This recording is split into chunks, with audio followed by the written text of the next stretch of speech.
Halo, kami dari SGD B6 ingin mempresentasikan mengenai student project kami yang berjudul Mechanism of UV Induced Apoptosis of Keratinocyte.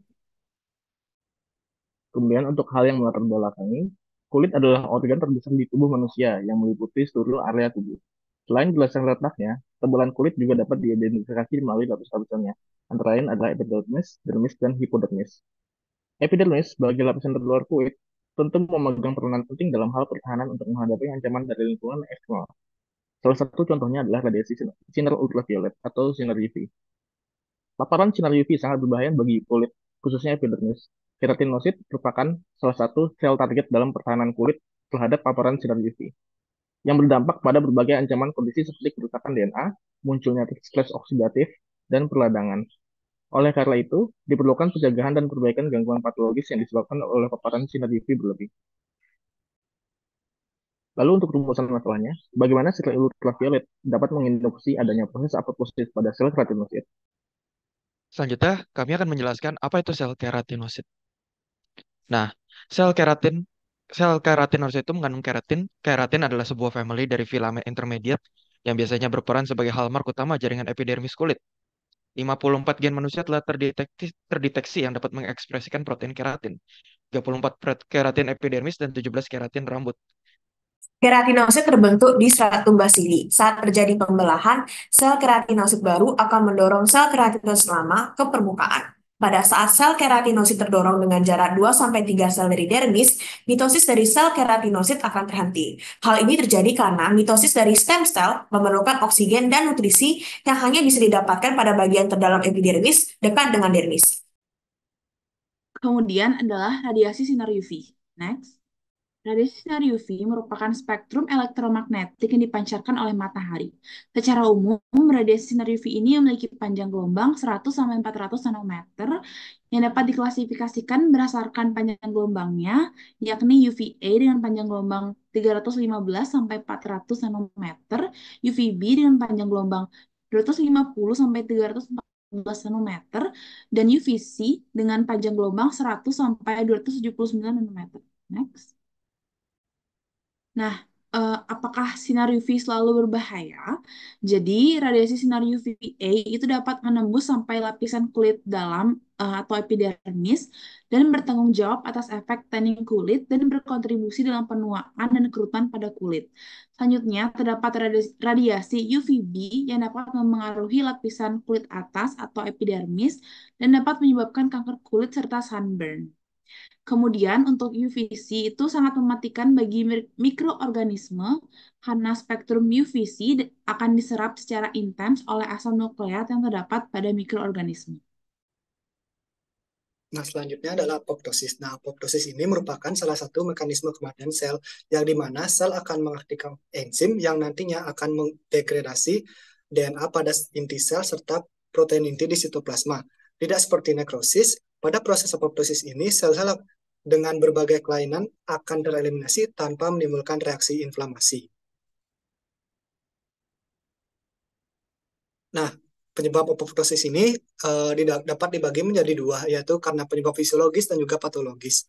Untuk yang fisiologis itu, contohnya ada sistem kekebalan tubuh dan terjadi proses embryogenesis. Nah, untuk yang patologis sendiri, itu bisa karena kerusakan DNA yang bersifat irreparable dan akumulasi misfold protein atau lipatan protein. Apoptosis diregulasi oleh biochemical pathway yang akan mengaktifkan caspase. Pada aktivasi dari caspase ini akan terdapat dua pathway, yaitu mitochondrial pathway atau disebut dengan intrinsic pathway dan juga ada death receptor pathway yang disebut juga extrinsic pathway, di mana untuk intrinsic pathway akan mengaktifasi gen P53 dan extrinsic pathway akan mengaktifasi death receptor. Dari kedua pathway tersebut akan bertemu pada downstream caspase. Ketika kedua caspase tersebut bertemu, maka kedua caspase tersebut akan bekerja melalui serangkaian beberapa reaksi umum dan juga nantinya akan melibatkan aktivasi dari caspase tambahan. Setelah serangkaian reaksi tersebut, maka pada akhirnya akan mengaktifkan enzim yang tugasnya untuk mendegradasi inti sel dan juga protein. Proses degradasi protein dan inti sel inilah yang juga disebut terminal phase of apoptosis. Adapun fase terakhir dari mekanisme apoptosis ini adalah fase clearance of apoptosis cell. Setelah mengalami degradasi, sel-sel terdegradasi atau sel apoptotik tersebut nantinya akan memikat fagosit yang akan memproduksi sejumlah emit signal, di mana pada proses apoptosis ini fosfolipid akan kembali menuju lapisan luar dari membran plasma dan juga akan dikenali oleh jaringan makrofag. Selain itu, sel yang mati karena apoptosis ini akan mengkerut dan juga akan merekrut fagosit melalui faktor terlarut yang dikeluarkan. Proses ini sangatlah efisien karena sel-sel yang telah mati tidak akan meninggalkan bekas dan juga apoptosis ini tidak akan menimbulkan inflamasi.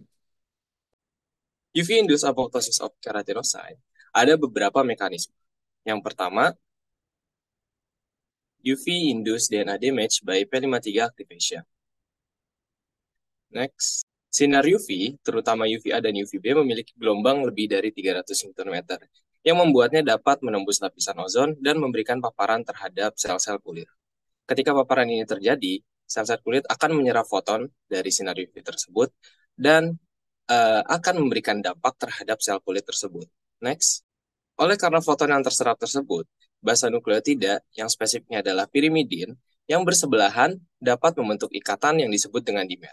Terdapat dua jenis, yaitu siklobutanpirimidin dimer yang merupakan ikatan antara timin dengan timin, dan yang kedua adalah 6,4-pirimidin-pirimidin fotoproduk yang merupakan ikatan antara timin dengan sitosin. Next. Dalam merespon DNA damage, tubuh memiliki tumor suppression gen, yaitu P53 yang akan merespon dalam DNA damage ini. P53 akan melakukan dua hal. Yang pertama adalah repair dengan cara menahan sel pada fase G1, kemudian akan merekrut DNA repair gen yang dalam kasus ini adalah nucleotide excision repair yang akan memotong ikatan dimer pada pirimidin yang terikat. Kemudian apabila kerusakan sudah sangat irreversible atau sudah tidak bisa diperbaiki lagi, P53 akan melakukan fase direct apoptosis yang membuat sel langsung dihancurkan. Radiasi sinar UV tidak hanya mempengaruhi melalui jalur intrinsik saja, tapi juga mempengaruhi extrinsic pathway, yakni melalui death receptor activation. Next. Terdapat 3 mekanisme pada UV versus death receptor. Yang pertama ada UVR yang menginduksi multimerisasi dari protein terkait sehingga menghasilkan ikatan FADD pada reseptor FAS. Lalu ada UVR yang menginduksi persilangan jalur apoptosis TNFR dan juga FADD. Dan yang terakhir ada UVR yang mempengaruhi keseimbangan sinyal pada reseptor TRIL. Berdasarkan studi terkait juga ada artikel yang mengatakan bahwa UVR secara langsung akan menginduksi aktivasi dari FAS tanpa melalui multimerisasi dari protein terkait. Namun dari banyaknya mekanisme yang mempengaruhi death receptor, UV terbukti lebih mempengaruhi apoptosis pada sel keratinosit melalui intrinsic pathway. Selanjutnya adalah UV-induced ROS production. Next slide. ROS adalah reaktif oksigen spesies yang dapat diproduksi secara endogen melalui mitokondria dan eksogen melalui faktor lingkungan. Berikut adalah beberapa contoh reaktif oksigen spesies. Next slide. Kemudian fungsi reaktif oksigen spesies yang pertama adalah meregulasi beberapa fungsi sel dan kaskade sinyal yang terlibat dalam proliferasi, diferensiasi, dan keberlangsungan beberapa tipe sel. Selanjutnya adalah untuk membunuh mikroorganisme patogen penyebab infeksi. Next slide. Kemudian adalah mekanisme produksi reaktif oksigen spesies. Yang pertama adalah enzim katalase, lalu nitric acid sintase, signaling pathway yang diaktifkan oleh ROS, yaitu melalui mitogen activator protein kinase, selanjutnya adalah protein kinase C atau PKC, dan juga kerusakan basa DNA menjadi 8 oksot GO.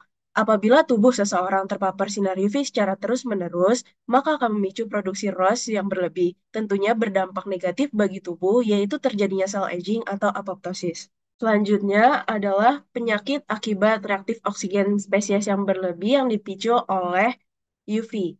Yang pertama adalah transformasi malignan sel, yang kedua adalah peroksidasi membran lipid, yang ketiga misfolded protein terakumulasi pada retikulum endoplasma, yang memicu terjadinya apoptosis. Yang keempat adalah premature aging.